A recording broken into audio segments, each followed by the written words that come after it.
Hi ladies and gents, Pond here with another video for Rise of Empires, Ice and Fire. Thank you so much for your previous likes, comments and subscriptions to the channel. If you haven't subscribed already, why not click on that button and ring the bell so you can get notifications of whenever I'm dropping videos on the channel.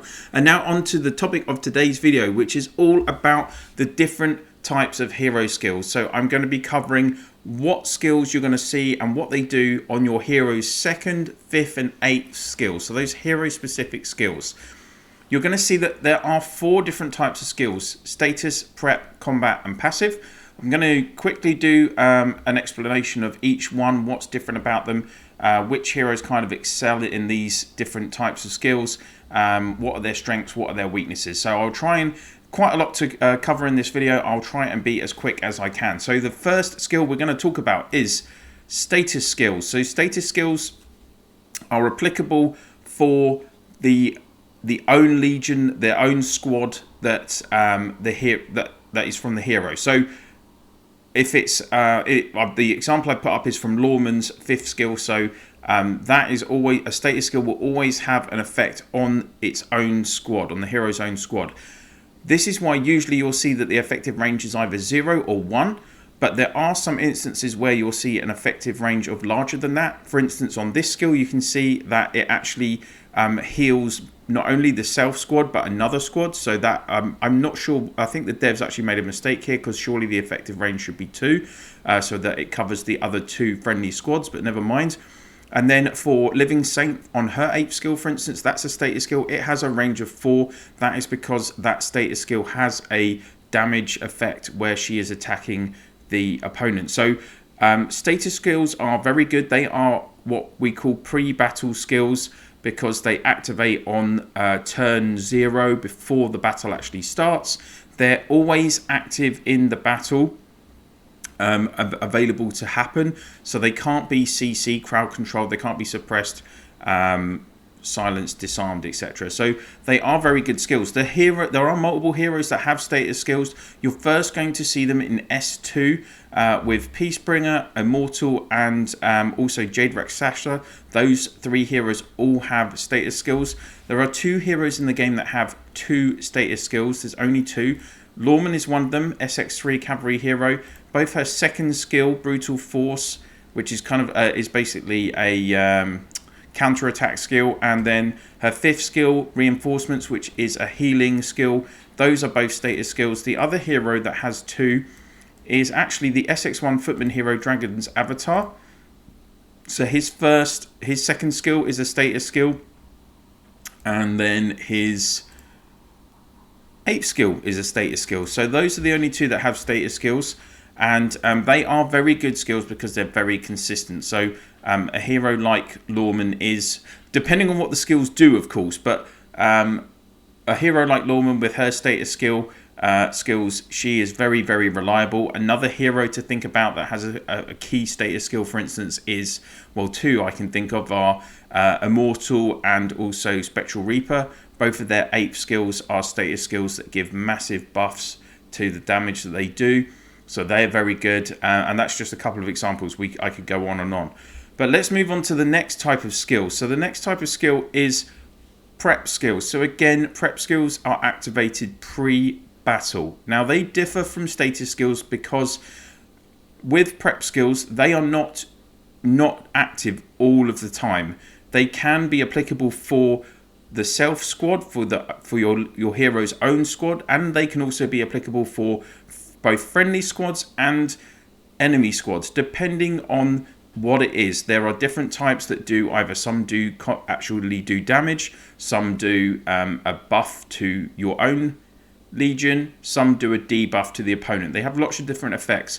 Some of them do have chance attached to them as well, so they're not guaranteed, and they are usually grouped around specific turns, or they're only available for a certain period of the battle. So there are 3 heroes in the game that are fully prep heroes. So all 3 of their skills, 2, 5 and 8, are prep skills. Ironically, in my main account, I don't have any of these heroes, but they are Beast Queen, Sakura Blossom and the Warden. So if we just take, for the most common hero that I'm sure we've all seen in battle and used, is Beast Queen. So all 3 of her skills are prep skills. So this first skill, as you can see, it says it starts on the first round, and it is impacting on all of the friendly squads.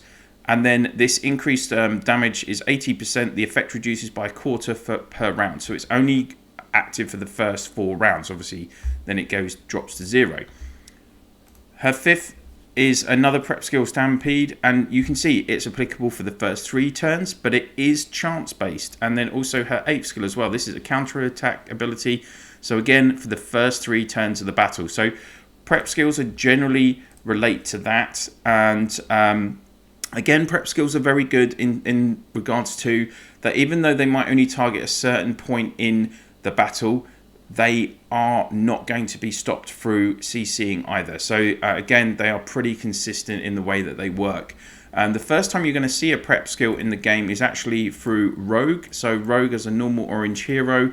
He is the only normal orange hero that has a prep skill, and so you'll see that his 5th skill, Intimidate, this is for the first 4 turns of the battle, gives 2 random enemy squads up to 35% less combat skill damage. So that's a debuff to the opponent. So prep skills can be very useful in the battle as well, and as I say, they are activated in round 0. Depending on both status and prep skills, depending on, because of how they work, some of them just activate before the battle on round 0, and you won't see them activate again throughout the battle because they're effectively running in the background. But for some of them, which are either chance based or maybe there is an action required, for instance, like Living Saint's 8th skill, which is a status skill, you still see it actually action the attack each turn. So that is why you will see differing amounts of casting in the battle from these 2 different types of skills. So that is also prep skills. On to the next, which is the combat skills. So combat skills are the most common skill in the game. You're going to see them. Nearly every hero has a combat skill. Obviously, there are a couple that don't. There are 5 or 6 that don't, because they have either they do just have prep, status, or passive skills. But with combat skills, they are always going to be chance based, and they generally impact on the opponent. It's usually X percentage to do Y percentage amount of damage to enemy squads. But some combat skills do impact on your own troops as well, such as you can see the example that I've put up is from Army Breaker. His Formation Rest skill, it is a combat skill, and it is relating to healing your own troops. So that's not a flat rule, but combat skills are the most common that you're going to see in the game. Interestingly, with this percentage as well, it does range. I think it's the lowest you're going to see in terms of percentage is 25%. Like heroes like, I know Orochi's got a 25%, and also Divine Arrow, I think his 2nd skill is only 25% chance, all the way up to actually 100% chance. So heroes like Desert Storm's 8th skill, Dash Tengri's 2nd skill, Valkyrie's 2nd skill, Warhammer's 5th skill, those 4 are all combat skills, and they have 100% cast rate. But the difference with combat skills is that they are susceptible to CC, to crowd control. So they can be both suppressed and silenced. So that means that if you've got heroes in your legion that they only have combat skills, which for instance is often the case with orange heroes or S1 heroes, then those are particularly susceptible to them being stopped by heroes that do a lot of CC, like heroes like the Brave or Army Breaker or Roku, for instance. So that's why when you move up from orange and S1 heroes to later stages, the heroes that have different combinations of skills and more status and prep skills in their arsenal, then you're going to see more consistent casting of skills in battles, and that's why the later season heroes are going to be better. So that is combat. And then lastly, I want to talk about passive skills. So passive skills, basically they are going to activate only after a basic attack. So they rely on your troops attacking first, and it's that attack that then will potentially trigger the passive skill. Now, again, these skills are chance based, and so they're not guaranteed, obviously. But the good thing about passive skills are that you have the ability with some heroes to actually create duplicate basic attacks in the game. So heroes that do that are, for instance, Rose and Blade. Her 5th skill is, as you can see here, it is a prep skill, so it's only applicable for the first 3 turns, but it has a 70% chance to deal 2 basic attacks each turn. Other heroes that also give extra basic attacks are, for instance, the Warden. So the Warden will give, with his it's with his 8th skill. So with his 8th skill, he stops his own normal attack, but he gives +1 normal attack per round to the back row squad. And another hero that also gives extra attacks is Defender. So Defender, who actually she has 2 passive skills herself. Her 8th skill is a combat skill, and it gives, as you can see, 2 random friendly squads the chance to attack twice. So when you attack twice, that gives you 2 lots of chances for passive skills to activate, and that's why, for instance, if you've come up against, well, the heroes, there are several high level heroes that have passive skills in the game. The Defender, her skills 2 and 5 are passive. Immortal, the Immortal Cavalry hero, his skills 2 and 5 are passive, and Spectral Reaper's 2nd skill, as you can see, Tamashii Kasari, that is passive. So there are a couple of other heroes as well, Dragon's Avatar and Cicero, they both have passive skills as well. But again, both of those aren't quite as effective as the ones I've referenced. So you can see with these heroes in a battle that there's the possibility for those skills to trigger multiple times on the same turn. So if you've had a battle against Beast Queen, the standard Beast Queen, Rose and Immortal combination, in the first 3 turns, there's the possibility to see multiple castings from the Immortal skills. So that is why you see those effects. Now, I just want to kind of show a battle video, hopefully highlighting a nice kind of range of these skills in action. So let's go to events, and there was a nice battle actually from Heroes Duel last week. Darth against Roma of 141. So in the battle report, we can see here we've got a combination of Darth's archers with Immortal Guardian, the Defender, and then Spectral Reaper against that Beast Queen, Rose and Immortal combo. So this is a really nice mix of skills. So with Immortal Guardian, he's got No Return, Desert's Wrath, and Immortal Warrior. Those are all status or prep skills. The Defender, as I say, her skill 2 is passive, so after basic attack, 80% chance to decrease damage to self squad. And then her 5th is Flames of Resurrection. This is going to do damage to the opponent and also give troop recovery. And then her 8th skill is that Combat Heavily Smite skill. Reaper has a range of skills, so his 2nd skill is that passive skill. As we said, it's going to activate after basic attack. So if Defender activates her 8th skill and it targets Spectral Reaper, there's a chance that this can launch twice in a round. His 5th skill is a combat skill, so it's just this chance based to do, damage. And then his 8th skill is the status skill. It's happening all the time. Beast Queen, as we talked about, all 3 are prep skills. They're going to happen at the start of the battle, first 3 turns of the battle. Rosen has a couple of prep skills, and Blitz is a combat skill, so it's chance based. And then she has her 5th skill and her 8th skill are both prep skills. So you can see Surrounding Siege during the battle, whenever 2 random enemy squads take damage, they take 12% extra damage, and this stacks 5 times. And then Immortal, as we've said, passive status skill. So as we get into the battle, you're going to see it does last 6 turns. And as we start the battle, you can see pre-round, you can see there's nothing there. So this is pre-round. All of these skills activating are the status and prep skills of the heroes. So there they are. And then, so you can see then, once they've all activated, you see the number 1 icon activate. And in a battle, the sequence of events happening here are that you will have combat skills activate first, then the basic attack of the heroes, and then any passive skills. So you can see Immortal's passive skill activated after he'd done his attacks. And we can see that Defender has actually activated her 8th skill, which is creating 2 attacks. There is Reaper's Tamashii Kasari activating after he basic attacked. and he then basic attacks again because of defender's 8th skill, but only the one, that passive skill is only a 35% chance, so it only happened once. So we're seeing these extra basic attacks from Rosen's 5th skill. That's what we're seeing there. Then we've obviously no Immortal Guardian's not going to cast any combat skills, because all of his skills are kind of healing related skills, prep and status skills.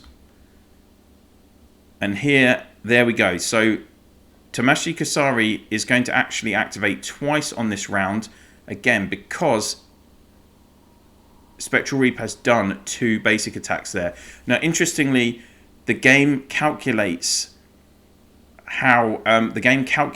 if passive skills are going to activate before the hero actually actions. And there we go. You can see with Immortal as well. He's doing 3 skills.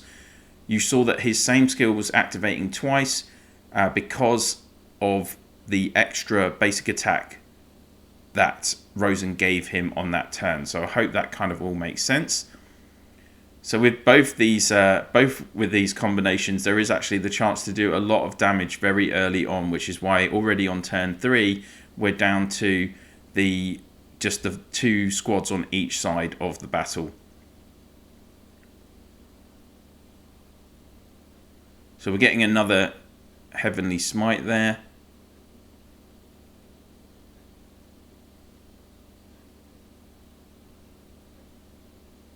And there you go. You can see because the defender has that Heavenly Smite activating, she has the chance to do all of her skills 2 and 5 again, because effectively she's giving herself 2 chances on both of her passive skills because she's doing the 2 basic attacks.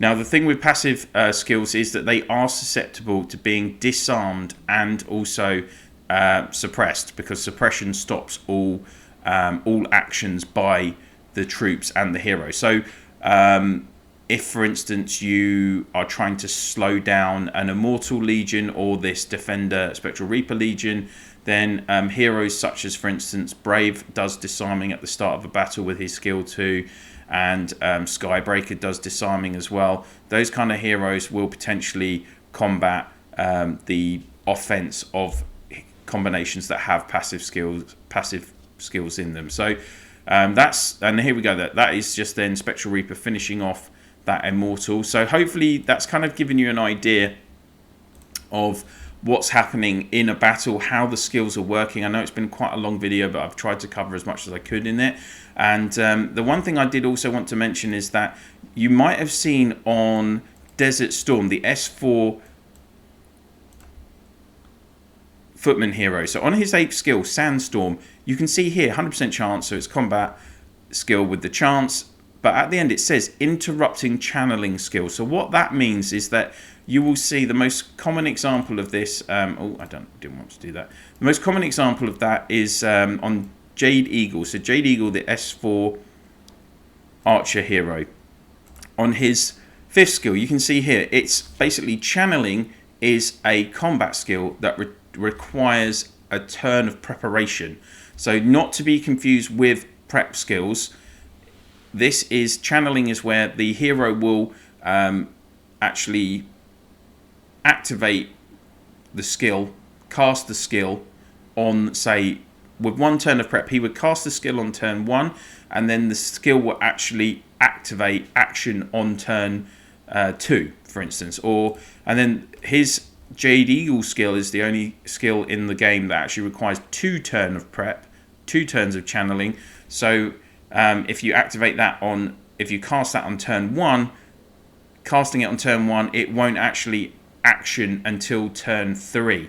And if you have Desert Storm in your squad or in your legion, and you have that 8th skill unlocked, then what he will do is he will stop these skills from actioning. That's what it does, interrupting channeling. So there we go. I think hopefully I have covered everything regarding skills, or just a good overview of all the different types of skills that you will find in the game. Of course, hopefully you have enjoyed the video. If you have, please do click on that like. And if you do have any questions or comments, or you want me to focus on something else in a different video, then please do put it in the comment section down below. I'll see what I can do. If you could please share this video and my channel in your alliance chat, province chat, through Line, WhatsApp, Viber, Discord, whatever you use to communicate with your fellow players in the game, that would be very much appreciated. For those of you also in Eden, why not share on the guild chat, or also even on the province map chat? That would be brilliant. Thank you so much for watching. That's it for now, and I'll see you soon.